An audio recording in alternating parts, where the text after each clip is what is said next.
Sabi ni Senator Amy Marcos, 25 na lugar sa Pilipinas na kasama umano sa target ng China hypersonic missile. Ang Armed Forces of the Philippines ay gustong makipag-ugnayan sa kanya tungkol dito.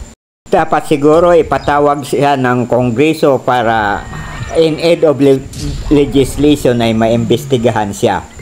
Dahil siya ay isang senador at ang mga pahayag niya ay isang warmongering. Nagdudulot ito ng takot at pangamba sa mga mamamayan. Elections next year. Me personally? Yes po. Okay. Kasi po nagsisimula na po natin makilala kung ano yung mga kung sino yung mga kakandidato for the Senate next year. Kayo po ba? Ano po ba ang plan?